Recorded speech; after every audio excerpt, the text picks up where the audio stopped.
just got off the plane, and he's a hard-working guy, does a phenomenal job with FIFA. Nobody like him. I'm delighted to welcome FIFA President Gianni Infantino back to the White House for a major announcement about one of the most anticipated competitions in all of sports, the 2026, and this is a big deal, I'll tell you. I was so happy to get it, the 2026 FIFA World Cup. And it's going to be the World Cup as we know it. It's the biggest, probably the biggest event in sports, I guess, Johnny, right? Yeah. On December 5th of this year, the 2026 FIFA World Cup draw will take place at the Kennedy Center. Some people refer to it as the Trump Kennedy Center, but we're not prepared to do that quite yet, maybe in a week or so. But right here in Washington, D.C., it's a tremendous honor to bring the global event and this incredible group of people and these unbelievable athletes, the best athletes in the world, to the cultural center of our nation's capital. I just left the Kennedy Center. We're spending a lot of money wisely on making it really beautiful. It's going to be beautiful again. It's like Washington, D.C. We had, by the way, in Washington, D.C., we have the lowest crime numbers they've had in years. Zero, it sounds like it's a horrible thing to say, but I might as well say it. Zero murders in the last week since we've done this. That's the first time in memory that that's happened, if you can believe it, how pathetic that is to have to even say it. And I'm tired of listening to these people say how safe it was before we got here. It was unsafe. It was horrible. And Mayor Bowser better get her act straight or she won't be mayor very long, because we'll take it over with the federal government, run it like it's supposed to be run. The numbers were horrible. It was a crime-infested rat hole. And they do have a lot of rats. We're getting rid of them, too. And we've made a lot of progress, and it was extremely unsafe, and now it's extremely safe. We had virtually no crime. The number was down 87%, and I'm trying to figure out where was the 13%, because I don't think it existed. The National Guard has been unbelievable, and they're working with the police, and they have some very good people in there. They have some people that shouldn't be police, actually, but they have some great people there. And the Washington, D.C. is a whole different place. And, Johnny, I'm sure you'll be happy to hear that, too, actually. Oh, yes. But it's a whole different place. People are excited again. They're going out to restaurants again. That was the other thing I saw numbers. That restaurant business is down in the last week. No. Restaurant business, you can't get into a restaurant. Just really lying people. And that's why people don't understand how bad and how dishonest the press is. I saw one poll that had us at 19% favorable on what we're doing with Washington. Then I saw another one that has us 94% favorable. And I can tell you the 94% is correct. The others are fake, just fake news. They got to get their act together. So bad for our country, so sick, actually. So Washington, D.C. is really doing unbelievably well. And the Kennedy Center that we're fixing, I was just there all morning with contractors. We're making it unbelievable. It's going to be unbelievable. It's got great bones, but it needs a lot of work. The World Cup draw will set up the group stage of competition. 48 teams will play in 104 games across 16 North American cities, from Seattle to Vancouver to Atlanta to Miami. It's going to be so exciting for our country. The 2026 FIFA World Cup will be one of the largest and most complex events. This will be one of the greatest events, one of the largest. In a way, it's like Johnny said it better. It's like having many Super Bowls in a short period of time. Because each one of these games essentially is a Super Bowl. Some of them are bigger than Super Bowls, actually. But they're essentially, each one of these games is like a Super Bowl. The 2026 FIFA World Cup will be the largest, most complex set of events in sports history. And the Kennedy Center will give it a phenomenal kickoff, and we'll be involved, and they'll be working over there for quite a bit of time. We have it all set that they can stay there for the big events, the big press conferences and everything else. And they'll be in a very safe capital. That'll be nice. You don't have to worry about walking down the street, Johnny, okay? Thank you. But you could handle yourself. I could. Okay. Already, FIFA is projecting 6 million loyal fans will attend the World Cup events next year, and 6 billion more are going to be watching back home, and they think the $6 billion number is going to be actually a low number. And this will drive more than $30 billion into the U.S. economy and create 185,000 American jobs in a short period of time, too. No sporting event attracts more attention, more fans, more viewers, or more revenue than the FIFA World Cup. And again, I'll just say it's the World Cup, and it's the biggest thing there is in sports, and we have it. And I got it in my first administration, and I was really somewhat devastated, as devastated as I can be. I don't have time to get too devastated. I was very happy that today, as you saw, the group that does this, a government group, radical left group, announced that Trump was right, took in $4 trillion worth of tariffs, that the $4 trillion are going to reduce the deficit by numbers far greater than they ever expected or heard of. And by the way, the stock market went up 1,000 points. That was as of 10 minutes ago. I can't tell you what happened. A lot of things happened. But the stock market's up almost 1,000 points. And it's basically on the news that the release that just came out from government that the tariffs that everybody was talking about, that the whole world respects us for because of what we did. The tariffs are going to be at $4 trillion. They're going to reduce the deficit by $4 trillion, Mr. Vice President. What Pretty good, sir. Too bad it's not 5, right? That's right. It's had a huge impact, and the stock market is way up. But this will drive more than $30 billion in U.S. economy and create 185,000 American jobs. No sporting event attracts more attention or more fans or anything else. And I just look forward to the draw. So we're going to have the draw, essentially, Johnny, at the Kennedy Center. Yeah. And by that time, it'll be in even better shape. We're working on it. It's about a year project to make it. It'll be great. It'll be fantastic. You see the way this is looking? Look, nice. I can't tell you how much that gold costs. A lot of money. There's nothing like gold, and there's nothing like solid gold. But this beautiful office needed it. It had to be representative. When we took it over, it was dirty, not clean. I immediately changed the chair and had this beautiful desk renovated, brought out by the White House. People that do this, they did a great job. We sent it out. We have a craftsman who's great. But this was not appropriate for the Oval Office when I took over. And now, if you look at all those paintings, you're allowed to turn back. All of these are great presidents, and they were all in the vaults. They were in vaults for some cases much more than 100 years. And now they're proudly hanging on the Oval Office walls. And I can't imagine anybody changing it. But they were buried in vaults for over 100 years, many of them. So it's very exciting. People come in, they really love it. They love what we're doing here. They love what we're doing in D.C. And they love what we're doing, most importantly, in the country and the world. I'd like to ask Johnny to say a few words. He's the head of the whole thing. He's been there for a long time. Probably the most respected man in sports. He's amazing, actually. Works very hard. And he's got the biggest event in the world coming right here to the United States. And we did a little for Canada. We did a little for Mexico. We thought, see, I'm a good citizen. I said, let them have a little piece. So we gave a little to Canada. See how nice I am? And we gave a little bit to Mexico. And Johnny, please say a few words. Thank you, President. Great honor for me to be here with you today, President, Vice President, Excellencies.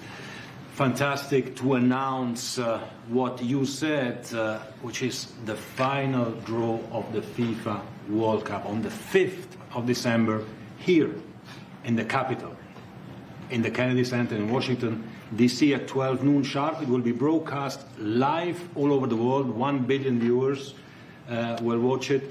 And it will determine, of course, the match schedule, which 48 participating teams will play. You said it, 104 matches in 1 month, 104 Super Bowls. This is not just the biggest, the greatest event, not just a sports event, it's a social event as well, with a lot of emotion. We are uniting the world, Mr. President, uniting the world here in America, and we are very proud of that.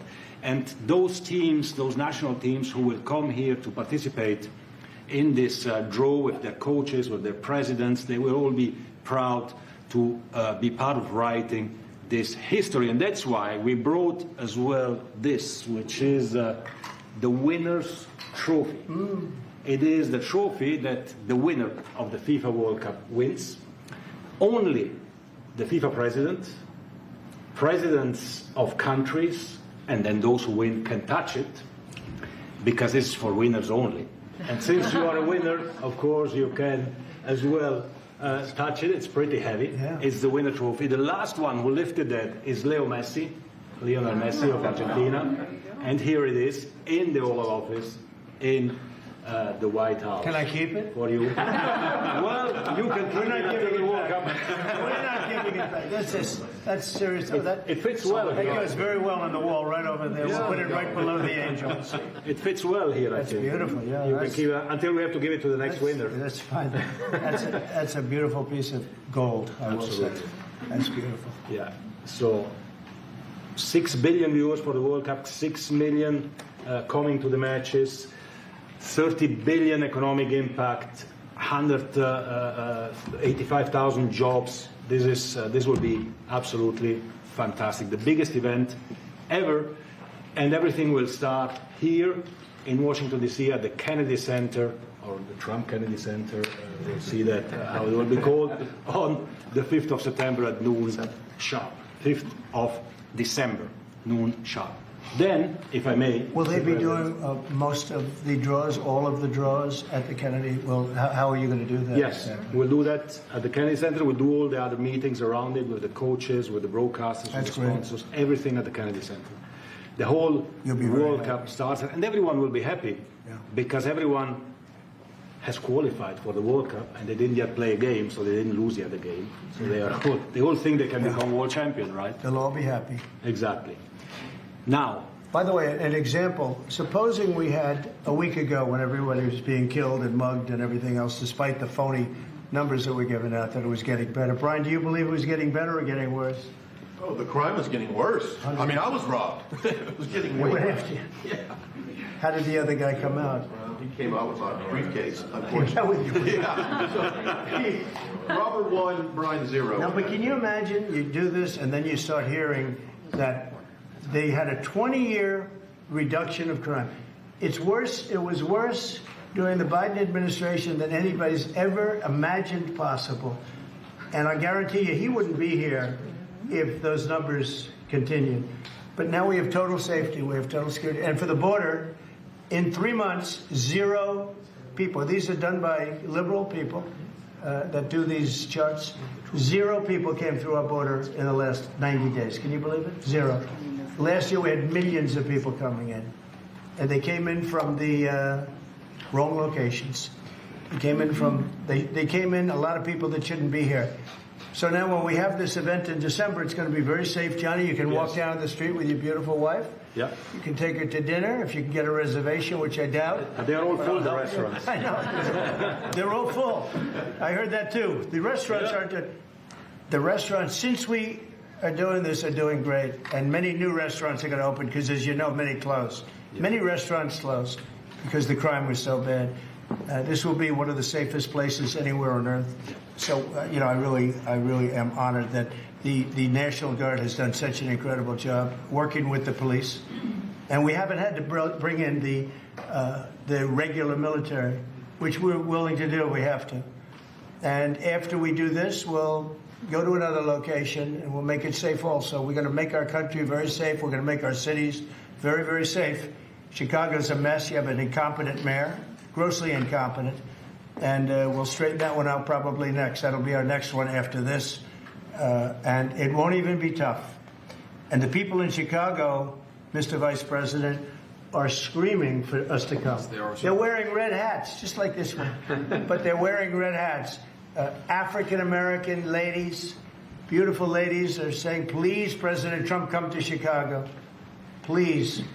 I did great with the black vote, as you know, and they want something to happen. So I think Chicago will be our next, and then we'll help with New York, and we're going to help with...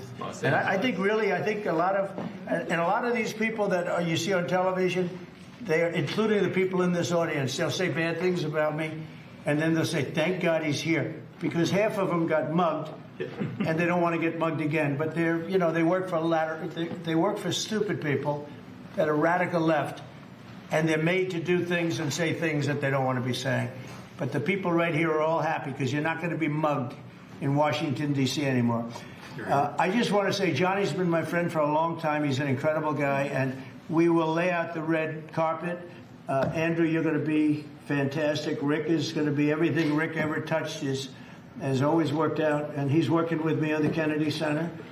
And his very good friend was an actor on Broadway for 5 years, right? And I assume he's helping us a little bit, right? Yes. And Andrew, you're all excited about it? Absolutely. Would you like to say something? This is a great opportunity, Mr. President, to show off the first 250 years of the United States of America, the greatness, and then the hope and promise of the next 250 years. When you think this World Cup is going to be over our 250th birthday, Mr. President, your leadership, obviously, with FIFA leading the way, this is the largest sporting event in the history of the world under the Trump administration. So very excited. I just want to say one thing. Andrew Giuliani, so his father is Rudy, the greatest mayor in the history of New York, I think by far. He took a ravaged city, a city that was really under siege. Probably most people thought it was going to survive. He turned it around. He was a great, great mayor. And then they treated him very, very unfairly. You go back and tell your father all of the things that have come out over the last couple of months through Tulsi and through all of the people, Cash, everybody. They've proven your father 100% correct. His father was treated so unfairly. Your father has been 100% correct. And tell him we all love him, okay? Thank you, Mr. President. It's been amazing. What he had to go through was very, very unfair, nasty. These are bad people. Mr. Vice President, would you like to say something? Well, sure, Mr. President. Thank you, and thanks to Johnny for being here. We're very thrilled about the World Cup. Just to echo something the President said about crime in Washington, D.C., this is the national capital of the greatest nation in the world, and we had murder rates just a few weeks ago that rivaled some of the worst third world cities anywhere, even in very, very poor regions of the world. Why did we accept that? Why did we allow it to happen? We allowed it to happen because we had broken leadership in Washington, D.C., and unfortunately sitting behind the Resolute desk. What we have shown in just under 2 weeks of taking law enforcement seriously is that the American people can have their streets back if their leadership is willing to put in the time and the resources. Mr. President, you've shown in Washington, D.C. that we can have safe streets again. We've just got to have the political willpower to focus on the bad guys and to give the American people back their communities. We are focused on doing that thanks to the President's leadership. Thank you. And that's a really very small percentage. It's 2%, 3%, but that 2% and 3% wreaks just havoc throughout a community. People are petrified, and I notice a couple of the women in the back are shaking their head, yes, yes, yes. I won't report who you are because you'll end up losing your jobs, but it's true. It's amazing. And the police, and you look at the D.C. National Guard, I saw pictures of them last night getting off vans and all, and I saw some bad ones running, but they're not running so much anymore. They're not there. They're just not even trying. You're totally safe. Now, there'll be something happening sometime. I don't know. Maybe it won't be for a long time. But this was every night would get reports of people being mugged and killed. There's one woman on television last night. She had a badly busted up nose. And she said, well, I like our streets the way they used to be. And she thinks it's going to happen like by doing nothing. And they say, what happened to your nose? She got slugged by a guy walking down the street, slugged. Her nose will never be the same, I guarantee you, unless it takes a pretty good turn. She wasn't really for us. But she sort of said, well, maybe something has to happen. Before this happened to me, she got whacked.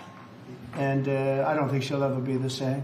She was a half a Trump fan, a woman that would have never been a Trump fan, but she was hit hard. It's not going to happen anymore. Not going to happen anymore. But then we're going to beautify the city too. That's where I was today at Kennedy Center, and we're going to beautify the city like it hasn't. And we're working with Clark Construction, the biggest construction company in Chicago, and in Washington.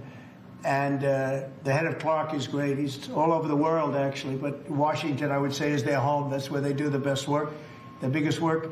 And they've been doing a fantastic job. So you're going to have a fantastic, clean, beautiful place. It's going to be better than it ever was before, literally better than it ever was before. We'll get it done very quickly. And I want to thank Clark because they're doing a lot of work in a lot of different locations. But they've been fantastic for getting us the right contractors and the people that can really do the job right. And Johnny, did you want to say something? Yes, I have one more thing, because as you rightly say, with security and beautifying cities and the whole country, we want people to come and enjoy and have fun. And that's why This is not just the most iconic trophy in the world of sport, but we start on the 10th of September the sale of tickets for the FIFA World Cup. And we have the first ticket here for the final. Good.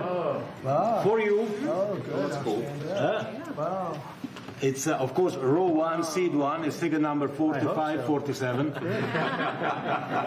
And it's for the final in New York, New Jersey. And so you have your ticket already for the final. All the others, 10th of September, start getting your tickets. That's beautiful. Yeah. 6.5, 7 million tickets. Fans will enjoy You do the records. security here. Will be fantastic. You're going to do record business, I think. 100%. Christy, would you like to say something? Yeah, Mr. President, millions of people will come to this country, and we'll make sure they get their travel documents, their visas, that they want to come here and spend their money and enjoy this sporting event. It'll be the largest event in the world. And, sir, you're reminding me of something that my dad used to say all the time when I was growing up. He would say, Christy, you kids need to look like you respect yourself before anybody's going to respect you.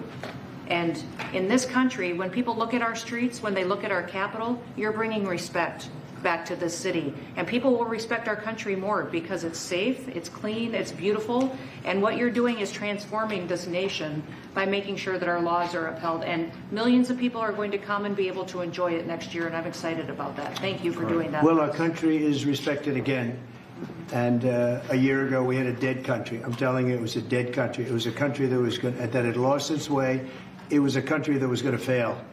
Look, even today, where they say $4 trillion in reductions of deficits, and this was totally unexpected. They didn't expect it. I mean, I don't know where they've been, the people that do this stuff, but it's terrible. I want to thank Christy for another reason. I said to her 2 weeks ago, I said, Christy, do me a favor. I built hundreds of miles of wall. I built the same wall that the Border Patrol asked me to build. It wasn't my first choice. I wanted to do concrete plank and everything nice, but you wouldn't have been able to see through it. So I had Border Patrol in, and they tested everything else. And we gave them steel wall, high-grade steel, very hard to cut. Then we gave inside that is 9,000-pound concrete, which is a very tough concrete. Inside that is rebar, a big, fat piece of rebar. So you have all different materials that are very hard to cut, and you need different instruments to cut each one. And I said, Kristen, we got to get a coat of paint on it. And I didn't know she was listening. But I said, we got to get a coat of paint, and it should be black, because black makes the steel very hot. It's untouchable. You could fry an egg on it. And if you got a good black, flat paint, it would look beautiful. It will preserve it from rust. And that was it. And I gave it to her along with 30 other things, and she's done such a good job on the border with Tom Holman and the group. Tom Holman's a fantastic guy, what the job he does, and the way they work together. So I turned on last night and I see Christie's painting the wall. And it looked beautiful, by the way, when that paint went over there. And it's hot. It's hot. Yes, it is. It's hot. If it's white, it's not hot. If it's black, it's going to be very hard to climb that sucker. It's not going to be easy. But it's black and a high-quality black. You know, it really looked good. Yeah, we got Is the that paint going to be you a told us two-coat to. job or a one-coat? No, just one coat. One coat. We Good. used the paint you told me to buy. Yep. The two-coat will take place in 3 years from now. We'll do the second coat. But it looks beautiful. But thank you very much. I didn't know you were listening to that, because we talked about 7 different subjects. And all of a sudden I see her out there painting with a lot of painters and everything else. But it was a beautiful thing to say. Yeah. Would you like to say something? You've been such a big part of this. Please. Well, just, Mr. President, we're delighted to be here today for this announcement, but we're also looking forward to having you at the final. Oh, yes. On July Oh, yes. 19th No, we'll be in New there. York, New Jersey. We're going to be there. A lot of people are going to be there. A lot of people. I'd like to thank you all. Do you have any questions on FIFA, first of all? It's going to be a big event at the Kennedy Center. Do you intend to take part in it? Will you have a part to play on December 5th? I may play. Hosting, I mean, I see the money that these soccer players, we call it soccer, but I see the money that these soccer players are making. I may try and play. I'm a very good athlete. My son is a very good athlete, and he's a good soccer player. He's on the tall side for soccer. Yeah. He's 6'9". That's pretty tall, but That's pretty it's tall. on the tall side. That's good. It's on the tall side, but he's good. But no, I I may put on shorts. I look extremely good in shorts and enjoying the play.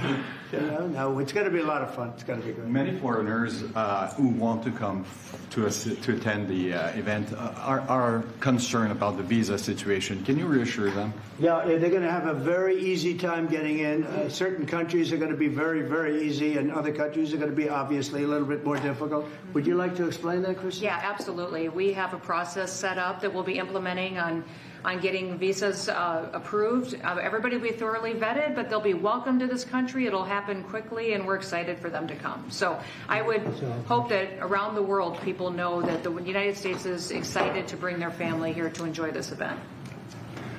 America welcomes the world. Yes. And I can really, from the collaboration that we have, testify for that. Absolutely. Thank you. And I was just sent a picture from somebody that wants to be there very badly. He's been very respectful of me and of our country, but not so respectful of others. But I'm going to sign this for him, but I was sent one, and I thought you'd all like to see it. That's a man named Vladimir Putin, who I believe will be coming, depending on what happens. He may be coming, and he may not, depending on what happens. We have a lot of things happening over the next couple of weeks. But I thought it was a nice picture of him. Okay of me, but nice of him. So that was very nice that it was sent to me. Okay? Mr. President. On Yes. that subject, have you talked to Vladimir Putin about the fact that yesterday a big U.S. factory was hit in a Russian airstrike in Ukraine? What's your reaction to I that? told him I'm not happy about it. And I'm not happy about anything having to do with that war. I said I settled 7 wars, and actually, if you think about pre-wars, add 3 more, so it would be 10. I thought this would be in the middle of the pack in terms of difficulty. No, I'm not happy about anything about that war. Nothing. Not happy at all. We'll see what happens. I think over the next 2 weeks we're going to find out which way it's going to go. And I better be very happy. A very good call with Prime Minister Carney of Canada yesterday morning. Yes. Canada is taking away some retaliatory tariffs. He's removing his tariffs, yeah. Exactly. He's removing his retaliatory tariffs, which I thought was nice. And we're going to have another call soon. Okay. Yeah, we had a very good call. You're getting closer towards an agreement on trade? I like them. You know, look, I'm fighting for the United States. Canada and Mexico have taken a lot of our business over the years, over 25, 30 years. Especially during the Biden years. They took a lot of our business, and it's basically all coming back into the United States now. Well, hot as a pistol, and it's coming back in. Because of tariffs and the incentives we give, it's coming back. And it's impossible, I think, for another country to stop it. And we are working on something. We want to be very good to Canada. I like Carney a lot. I think he's a good person. And we had a very good talk yesterday, so I think it'll be good. Mr. President, I have a question about the search of Ambassador Bolton's home.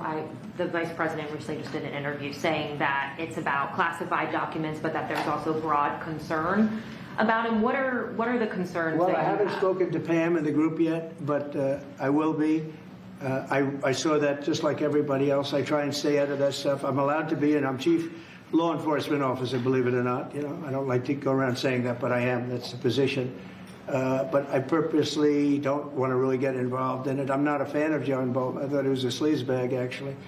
And he suffers major Trump derangement syndrome, but so do a lot of people, and they're not being affected by anything we do. I don't know anything about it. I just saw that. I'll find out about it. But if you believe the news, which I do, I guess his house was raided today. But my house was raided also, called Mar-a-Lago. They went through everything they could, including my young son's room and my wife's area. They went through her drawers, as the expression goes. They went through everything you can imagine. And when she came back, she said, she's very neat, you know, she's meticulous. And she looked and she said, whoa, this wasn't the way that she had it. So, you know, so I know the feeling. It's not a good feeling. Thank you. Mr. President, how long will you give Putin? A couple of weeks. We're going to figure it out. We'll find it. Do you think you'll have to intervene at some point? Look, it takes 2 to tango. You understand that. I wanted to have a meeting with those 2. I could have been at the meeting, but a lot of people think that nothing's going to come out of that meeting. You have to be there. Maybe that's true. Maybe it's not. But we're going to see. In the meantime, people continue to die. but I've solved 7 of them where they were in wars for 31, 35, and 37 years. We had 3 of them that were for more than 30 years, Johnny, and I got them solved. And we solved one that could have been a nuclear war with India and Pakistan. That was getting ready to be a nuclear war. I solved them all. And this one, I thought we would have had it done by now, but it's more different. There's a lot of anger, a lot of hatred. There's a tremendous amount of hatred there. So, but we'll see what happens. I think in 2 weeks we'll know which way I'm going. Because I'm going to go one way or the other. And they'll learn which way I'm going. Mr. President, if I got 2 questions for you, one on FIFA, the other one on D.C. Let's talk. Can you talk about the economic impact that FIFA will have in these cities, and what's your message to the mayors to get their cities prepared, not only the beautification process, but also the safety aspect? Well, Los Angeles is an example. You know, it's poorly run. We have a mayor there that can't even get permits to the people that lost their houses. Lee Zeldin got every permit. The hardest permit is the federal permit. Within 20 days, every single permit was there for the people to build their houses. But people are writing us and they're saying they won't give us. The mayor is incompetent. The governor is incompetent. You know, Gavin, I know Gavin very well. He's an incompetent guy with a good line of bullshit. And he doesn't get the job done. And frankly, those people want to build their houses. It's terrible. They could have been built. Some of them could have been built already. But think of it, the federal government that has the most complex part, and it's the most complex environmental thing to do. We got it, everybody had it within 30 days. And they're not even close to getting their permits. And now they're talking about taking some of those sites and building low-income housing on them. These are high-end neighborhoods. And I'm all for low-income housing. I built a lot of low-income housing. I know all about 236. I know every program that there is in the government. I used every one of them. I know more about low-income housing than probably almost anybody. And it's great. It's fine. It's wonderful. But you don't build it in Pacific Palisades. You don't build it there. And you don't build it in the other areas that burned down. So they're talking about putting up low-income housing. And you talk about riots. They're going to have riots if that happens because you're taking the people's property away. They want to build their houses, and they're unable to get permits from the mayor and from the governor. And that's a terrible thing. But, and let me tell you, if I didn't send in the troops in Los Angeles, Johnny wouldn't be in Los Angeles. You wouldn't be having your World Cup there. I sent in the troops, and we kept it. And even the police commissioner, the sheriff, and the police commissioner, they all said the same thing. They said, we could have never handled what was happening. You saw that. You were there. He said, we could have never handled what was happening. And then you hear Gavin Newsom. After it's all quelled, you hear Newsom get up and say, we could have done this for ourselves. No, they couldn't have. And if they could have, I wouldn't have taken the chance either. Okay, my second question is on crime prevention. Would you be open to expanding the national concealed carry to apply to D.C. like it does in other states like Texas? Yeah.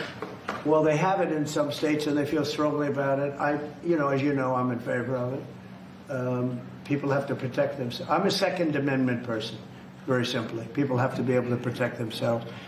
Especially like in Washington, you walk down the street, a guy comes up and slugs you. He's got a pistol in his hand. You can be tough, you can be in great shape, you can be a powerful person, or you can be a guy that weighs 100 pounds with a gun in your hand. Right. And I'll bet on the guy with the gun 100% of the time, right?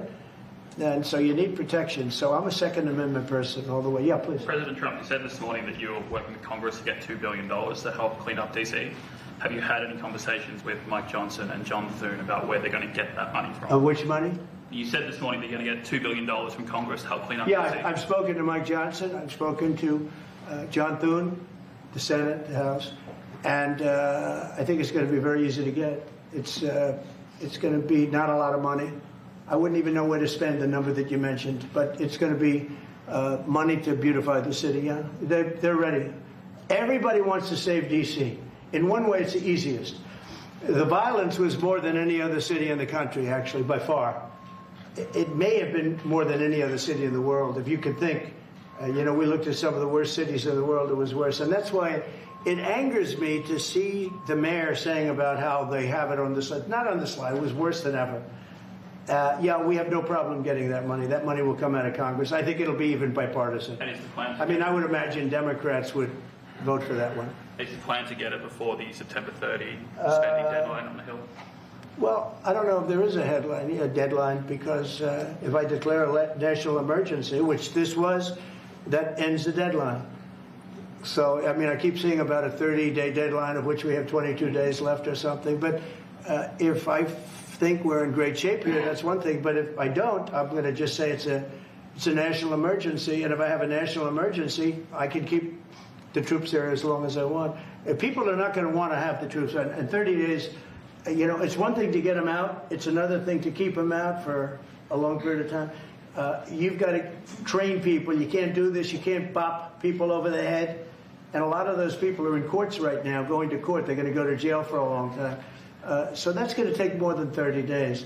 But if I have to, I'll declare a national emergency, which I don't think I'll have to do. Yeah. Mr. President, can I ask you about a question? You said in 2 weeks you'll know whether you go Yeah, one I think I'll way or know. the I other. think I'll know the attitude of Russia and, frankly, of Ukraine. It takes two. What are the 2 ways you can go at the end of 2 weeks then?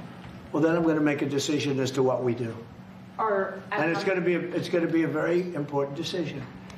And that's whether or not it's massive sanctions or massive tariffs or both. Or do we do nothing and say it's your fight? Look, I would have never been in this war if I were president. You wouldn't have had this war. It was never going to happen. This was caused by stupid people that fought. And you know, people say, well, how do we know? Because for 4 years, it was never even a subject. And Vladimir knew. And you see his picture right here. It was nice that he sent, but Vladimir knew very strongly we wouldn't have stood for it. It wouldn't have happened. 100% wouldn't have happened, but it did happen. And now they're losing from 5 to 7 young kids. Think of it, you're a parent and your son is leaving. He's Russian or he's Ukrainian. And he's leaving and they're waving goodbye. Nice, beautiful kid. Nice crew cut, all set. He wants to be a soldier. And goes there first week, he has his head blown off. And he's no different than you people, me. And it doesn't matter where. I mean, I solved a problem in the Congo that was vicious. Rwanda and the Congo, the Republic of the Congo. And they were fighting for 31 years, and it was machetes. People were getting their heads chopped off. That was going on for 31 years. I got it solved. You saw it. They came to the White House. We signed an agreement. It was amazing. People can't believe we got it done. I love to stop killing. I really do. People thought it would be just the opposite. Hillary Clinton said, oh, he'll get us into a war. No, I'm getting everybody else out of wars. Are you saying there's a real possibility then that you do nothing if Putin doesn't come to the table for a ceasefire or try to end the I'll war? see whose fault it is. If there are reasons why, I'll understand that. I know exactly what I'm doing. We're going to see whether or not they have a meeting. That'll be interesting to see. And if they don't, why didn't they have a meeting? Because I told them to have a meeting. But I'll know in 2 weeks what I'm going to do. I have pretty good ideas. Your Justice Department is also sending some of the Epstein files over to the House Oversight Committee today. Are you in support of them releasing all of them? I'm in support of keeping it open. If they wanted to release, people shouldn't be hurt, but I'm in support of keeping it totally open. I couldn't care less. You got a lot of people that it could be mentioned in those files that don't deserve to be. You know, people, because he knew everybody in Palm Beach. I don't know anything about that, but I have said to Pam and everybody else, give them everything you can give them, because it's a Democrat hoax. It's just a hoax. The whole Epstein thing is a Democrat hoax. So we had the greatest 6 months, 7 months in the history of the presidency, and the Democrats don't know what to do, so they keep bringing up that stuff. But it affected them. Bill Clinton was on his plane and went to the island supposedly 28 times. I don't want to bring that up, frankly. You have Larry, whatever his name is, Summers, the head of Harvard, who was Jeffrey Epstein's best friend. Nobody ever talks about that. I mean, but I don't want to hurt Larry Summers, but he was best friends with Jeffrey Epstein. No, this is a Democratic hoax to try and get the significance of what we've done over the past 7 months. Nobody's ever seen anything like it. They say it's #1 in history. What we've done, including stopping 7 wars. I mean, just include that. And now you look at the stock market today. It's way up to start off with from where I took it. And this market was going to crash. If Joe Biden or Kamala were president, this market we would have had a crash like in 1929. You're not going to have that. It's only a question of how high is it going to go. You know, I had the strongest economy in the history of our country. And despite COVID, We had the strongest economy in the history of our country, and we're going to blow it away this time. I was always good at making a lot of money, and whether it was for myself or whether it was, I like doing it this way better. I mean, I like making it for the country. Our country's been ripped off by friend and foe, nations all over the world ripped off, and the friends have been much worse than the foes for the most part. And they're not ripping us off. We just signed a deal with the European Union. They're paying us essentially $950 billion, like a signing fee. They're going to buy $750 billion worth of energy. They weren't buying much of our energy there. And they're very smart in doing it. And as you know, Ursula was here a couple of days ago having to do with the people, the leaders that we had a great, people said they've never seen anything like it. Well, we had the leaders of Europe right here in the Oval Office. And she's so happy that she has an agreement. But people aren't ripping us anymore. We're run by, this country is run by smart people now. Mr. President, in Israel... Two questions. One is that Intel. There have been reports that you're considering taking a stake in Intel. Can you tell us About the that? 10%? About the 10%. Yeah, I met a man. He was a very nice man, and I called for his removal because I saw something by a man named Tom Cotton, a senator from Arkansas. He's a great guy, friend of mine, supporter of mine, big supporter. I'm a supporter of his too. And he wrote a pretty nasty story about the head of Intel. And I said, well, if that's right, he should resign. And he came in, he saw me, we talked for a while. I liked him a lot. I thought he was very good. I thought he was somewhat a victim, but, you know, nobody's a total victim, I guess. And I said, you know what? I think the United States should be given 10% of Intel. And he said, I would consider that. I said, well, I'd like you to do that because Intel has been left behind, as you know, compared to Jensen and some of our friends, NVIDIA, some of the people, and the people in, because Intel should have never been. Intel was the biggest, most powerful chip company in the world. And then they started leaving. And they started going to foreign countries, in particular Taiwan. And if we had a president that would have said, okay, you can go to Taiwan, but we're going to put a 100% tariff or a 200 or 300 or a 500% tariff, anybody that sells into the United States has to pay. They wouldn't have left. They would have never left, and we wouldn't have. So in the meantime, we had people that were, in some cases, good politicians that weren't good on trade. I loved that man, but he was not good on trade. I totally disagreed. He allowed the car industry to be taken out of this country. We lost 50% of our car industry. But that's all coming back. It's all coming back. But if somebody would have said that with Intel, would be a giant right now. Now, with that, they've had some bad management over the years, and they got lost. And I said, I think you should pay us 10% of your company. And they said, yes, that's about $10 billion. I don't get it. This comes to the United States of America. And I said, I think it would be good having the United States as your partner. He agreed. And they've agreed to do it. And I think it's a great deal for them. And I think it's a great deal. He walked in wanting to keep his job, and he ended up giving us $10 billion for the United States. So we picked up $10 billion. And we do a lot of deals like that. I'll do more of them. If somebody has, like we have restrictive covenants with Jensen. We have, it's NVIDIA. And to unrestrict the covenant, nothing to do with losing our powers or military or anything, because that I wouldn't do. But there are things you can do that don't affect us, that actually help us.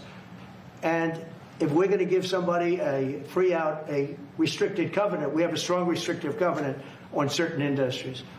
And I will absolutely give somebody a opening on a restrict to do a lot of business, which is good for us, as long as it doesn't hurt us in a security or military way. And if I do that, I think the country should be paid, because anybody else, I have it in real estate where I'll have a deal with somebody and I'll have them restrictive covenant. Then they'll come back and they'll say, I'd love to be able to build over here, but I'm not allowed to because you have me covered, you have me restricted. I say, I'll let you build over there, but pay me a lot of money. No different. But the country never did it because the country was run by foolish people. You said Chicago might be next. Are you making, have there been concrete steps that the administration is taking to do that? Or what are other cities as well? I haven't spoken to them. He's grossly incompetent. I haven't spoken to the mayor. No. When we're ready, we'll go in and we'll straighten out Chicago, just like we did D.C. Chicago is very dangerous, great place. I built great stuff there. I have the most beautiful building in Chicago, I think. But I hate to see what's happened to Chicago. Chicago was our greatest city, actually. Bob Tisch, a great friend of mine, passed away. He used to own the Giants and very successful Lowe's. He said Chicago, I think they had their main office in Chicago. He said Chicago and San Francisco, the two greatest cities in the world. Now you look at what the Democrats have done to San Francisco. They've destroyed it. I own a big chunk of the Bank of America building in San Francisco. And, you know, it's just different. We can clean that up, too. We'll clean that one up, too. You know, if everything works out, and we've already had calls from other cities, quiet calls from Democrats, we'd love you to come here, because they've lost control of their cities. I'm not going to say, because I don't want them to lose their elections. But we've had calls from Democrats and calls from people generally. We'd love you to come here, because we'll straighten out the problem. Mr. President, in Israel, the families of hostages in Israel, families of hostages are opposed to the reoccupying of Gaza. Why is the U.S. still Well, not supporting all of them. And you have to understand, I'm the one that got all of the hostages out. You got a lot of people out. If it wasn't for me, they wouldn't be out. I worked with Bibi and I worked with Steve Witkoff. But if it wasn't for me, you would have all these hostages would most likely be dead right now, every one of them. So they all come up here. They come in groups of 10, 12, 13, and many of them, and I've gotten to know a lot of them. They're great people. What they had to go through is incredible. But so now they have 20, but the 20 is actually probably not 20 because a couple maybe aren't around any longer. It's a terrible thing. No, I don't like anymore. I said, you know, when you get down to 20, they're not going to make deals anymore. And they didn't. And then I put out a statement, as you know, that was a tough statement, go in and get them.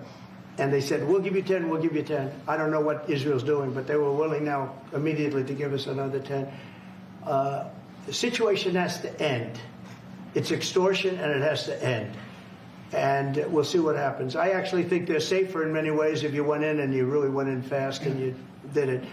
And people can't forget October 7th, remember that. I'm friendly with all groups. I won the Arab vote in Michigan. I did so great with the Arab vote, remember? I started off at 0, I ended up winning. I wouldn't say the candidate was the greatest, but I would have won against anybody. They're great people. But we have to do things properly. And, you know, I'm very proud to say I got the hostages out. You have hundreds of people that are living now because of me. And now we have that final little group of people. And Hamas knows that if they give them, that's probably the end of their lives. So it's not easy to get. And I know if you're a parent, you just don't care. I want my baby back. They want their babies back. They want their kids back. And I understand it.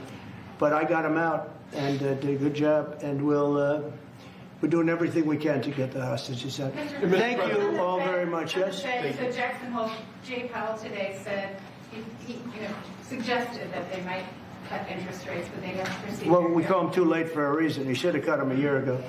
He's too late. You know, we have a stock market that's up 1,000 points today.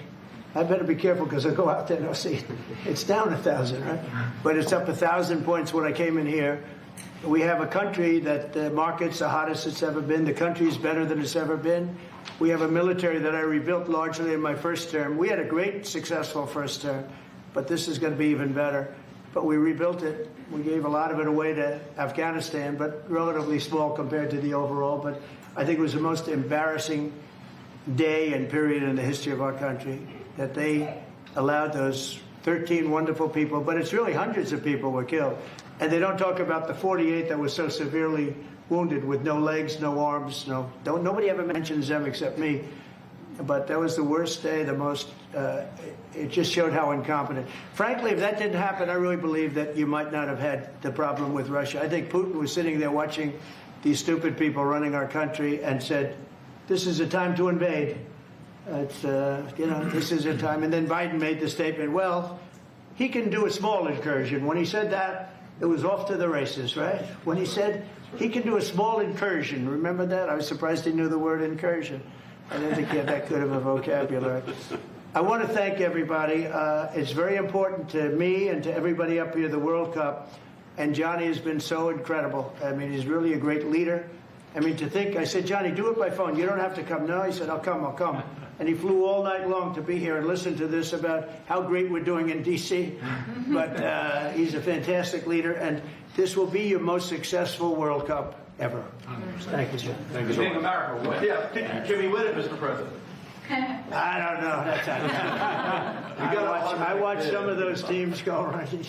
They go down that field. I don't know. But let me ask you: what chance does America have of winning? Well, the home team always has a good chance to win. It depends See, how he's a it good starts. No, but there's some good we have a players. shot. We have Of course, you have a chance. Will Bear be going to any of the games, Mr. President? I'd love to have him. He'd love to. He's very tall. Maybe we could make him a goalie. The goalies are very tall now, right? Yeah, goalies are very tall. The goalies, well, he'd be a perfect goalie. 100%. At his height, he'll be a great goalie. Exactly. So we'll put him on the American team. Yeah. No, but do the Americans have a chance of, like, getting into the quarterfinals? Yes, right? definitely. No, Yeah. the quarterfinal, definitely. But then, as the tournament goes on with the public 250 years of United States, let's not forget, they will all feel energized about that. It's amazing. The talent is really great when you watch these things. I went to the game 2 weeks ago, and it was a big upset. But you look at these people, the way they pass it. It's amazing, really amazing. It's a great art, right? It's great talent. It is incredible. You know the expression? Out of the hat? What? Will you draw the names? I don't know. He's the boss. That's an interesting proposal. He's the boss. We'll discuss that. It's going to be great. And I think the American team is going to do well. I mean, I hear it's a very good team. Good luck, everybody. Thank you very much. Thank you so much. Thank you guys. Thank you guys. You keep a lot of those. Thank you guys.